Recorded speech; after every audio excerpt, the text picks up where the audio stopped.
English grammar में pronoun बहुत ज्यादा इंपॉर्टेंट होता है, तो इसीलिए मैंने टॉपिक लिया है आज प्रोनाउन। बहुत ही बेसिक से मैं आज प्रोनाउन स्टार्ट करने जा रही हूँ। प्रोनाउन क्या होता है, प्रोनाउन कितने प्रकार के होते हैं, प्रोनाउन का प्रयोग इंग्लिश ग्रामर में क्यों करते हैं, सारे सवालों का जवाब आज हम लोग जानेंगे। ठीक है, सब कुछ हम लोग आज सीखेंगे। तो स्टार्ट करते हैं। वीडियो को लास्ट तक जरूर देखिएगा। अगर आप बीच में छोड़ देते हैं तो समझ तो आएगा, लेकिन आप पूरा कॉन्सेप्ट जो है वो क्लियर नहीं होगा, तो वीडियो को लास्ट तक जरूर देखें। तो स्टार्ट करते हैं। प्रोनाउन, प्रोनाउन का मतलब होता है सर्वनाम।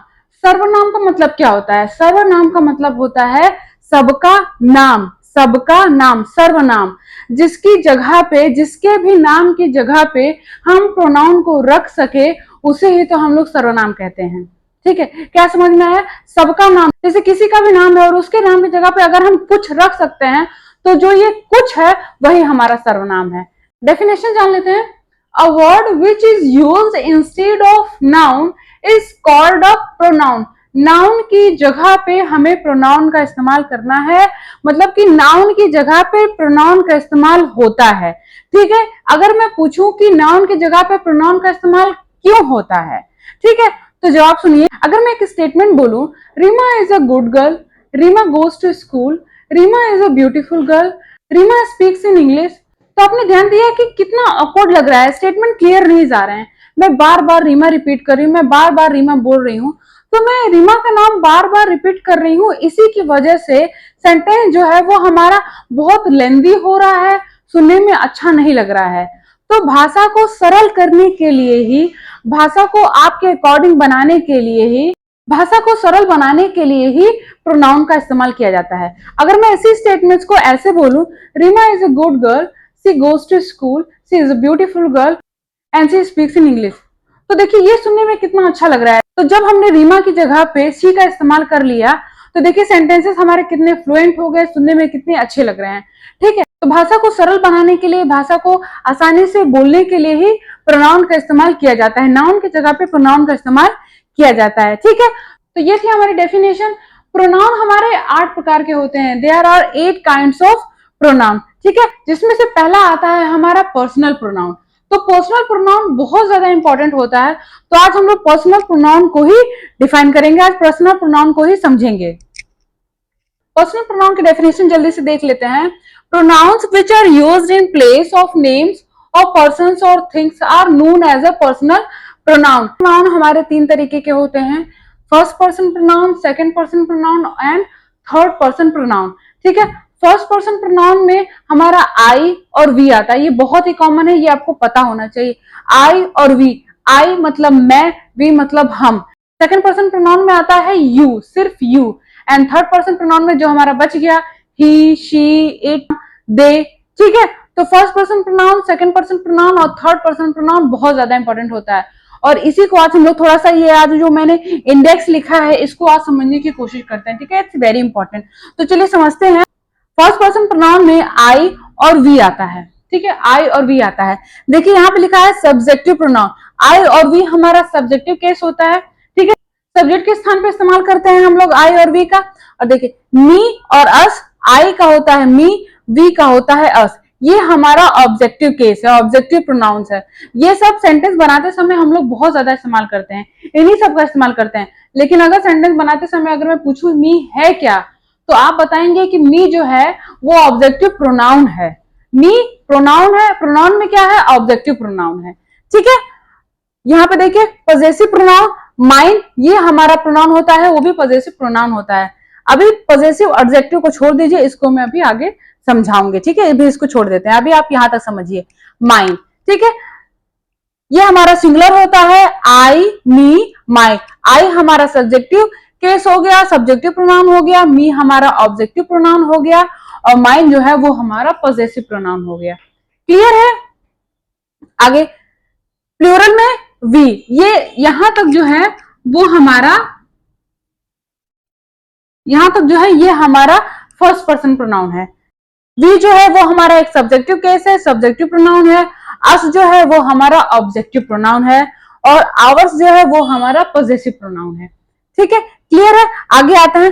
सेकंड पर्सन में हमारा आता है सिर्फ यू। यू सिंगुलर भी होता है, यू प्लूरल भी होता है। ठीक है, तो यू सब्जेक्ट की जगह पे इस्तेमाल करते हैं, यू ऑब्जेक्ट की जगह पे भी इस्तेमाल करते हैं। पॉजेसिव होता है योर्स, पॉजेसिव होता है yours. Same you subjective case, subjective pronoun, objective pronoun, possessive pronoun. ठीक है, आगे थर्ड पर्सन प्रोनाउन में हमारा आता है ही, शी, इट, ये हमारा सिंगुलर होता है, दे जो है वो हमारा प्लूरल होता है। ही का ऑब्जेक्टिव प्रोनाउन होता है हिम, शी का ऑब्जेक्टिव केस होता है हर, इट का ऑब्जेक्टिव केस होता है इट, ही का पॉजेसिव केस होता है हिज, शी का पॉजेसिव केस होता है हर्स, इट का पॉजेसिव केस नहीं होता है, पॉजेसिव प्रोनाउन नहीं होता है। दे का पॉजेसिव प्रोनाउन होता है देयर्स, देयर्स। ठीक, अब थोड़ा सा पॉजेसिव प्रोनाउन और पॉजेसिव एडजेक्टिव को समझने की कोशिश करते हैं। पॉजेसिव प्रोनाउन और पॉजेसिव एडजेक्टिव में बहुत अंतर होता है। ठीक है, बहुत से लोग जानते होंगे कि my, our, your, his, her, its, ये सब हमारा पॉजेसिव प्रोनाउन ही होता है। ऐसा नहीं, सेंटेंस में प्लेस बताता है कि ये किस लिए इस्तेमाल हुआ है। ठीक है, तो जो ये माई है ये हमारा प्रोनाउन नहीं है, ये हमारा पॉजेसिव एडजेक्टिव है। जैसे कि अगर मैं एक सेंटेंस बोलूं this is my marker, this is my marker, ठीक है, तो जो ये मार्कर है ये नाउन है। ठीक है, तो माई जो है ये मार्कर की विशेषता बता रहा है कि दिस इज माई, ये मेरा है।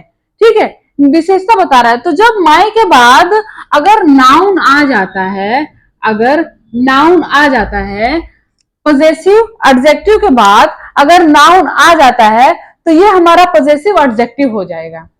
ठीक है, ये हमारा possessive adjective. This is my marker, this is my book, this is your cloth, this is our house, this is your house, this is his shoes, this is her dress. It animal के लिए इस्तेमाल होगा, so the dog chase its tail, this is their school. ठीक है, अब इसका example करते हैं। अब इनका एग्जाम्पल देखते हैं। जब आप माइंड का प्रयोग करते हैं तो माइंड के बाद नाउन का इस्तेमाल नहीं करेंगे, नाउन का इस्तेमाल नहीं करेंगे।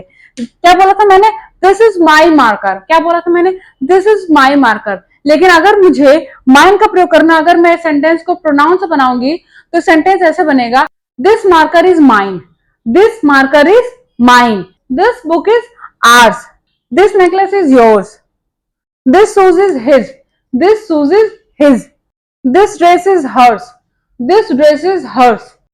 इट का पॉजेसिव प्रोनाउन नहीं होता है। this school is theirs, this school is theirs। ठीक है, ये बहुत ही इंपॉर्टेंट टॉपिक है। तो ये था आज का हमारा टॉपिक प्रोनाउन। तो आज हम लोगों ने सिर्फ पढ़ा है पर्सनल प्रोनाउन। ठीक है, आज हम लोगों ने पढ़ा है पर्सनल प्रोनाउन। अभी इसमें हमें 7 काइंड्स और पढ़ने हैं। पर्सनल प्रोनाउन हमारा जरूर क्लियर होना चाहिए क्योंकि ये सब हम लोग डेली इस्तेमाल करते हैं। While writing, while speaking, personal pronoun का इस्तेमाल हम लोग बहुत ज्यादा करते हैं। ठीक है, तो ये कॉन्सेप्ट आपका जरूर क्लियर होना चाहिए। अगर इसमें ऐसा कुछ भी है जो आपको समझ में नहीं आया है तो वीडियो को एक बार फिर से देखिए, मुझे लगता है कि आपका क्लियर हो जाएगा। तो अब हम लोग मिलेंगे नेक्स्ट टॉपिक, तो मिलेंगे हम लोग नेक्स्ट वीडियो में। अगर वीडियो अच्छी लगी हो तो वीडियो को लाइक जरूर कीजिएगा, चैनल पर नए हो तो चैनल को सब्सक्राइब जरूर कीजिएगा, वीडियो को शेयर करना बिल्कुल भी ना भूलें। मिलेंगे हम लोग नेक्स्ट वीडियो में। Till then keep practising, thanks for watching. आप चाहें तो इसका स्क्रीनशॉट भी ले सकते हैं।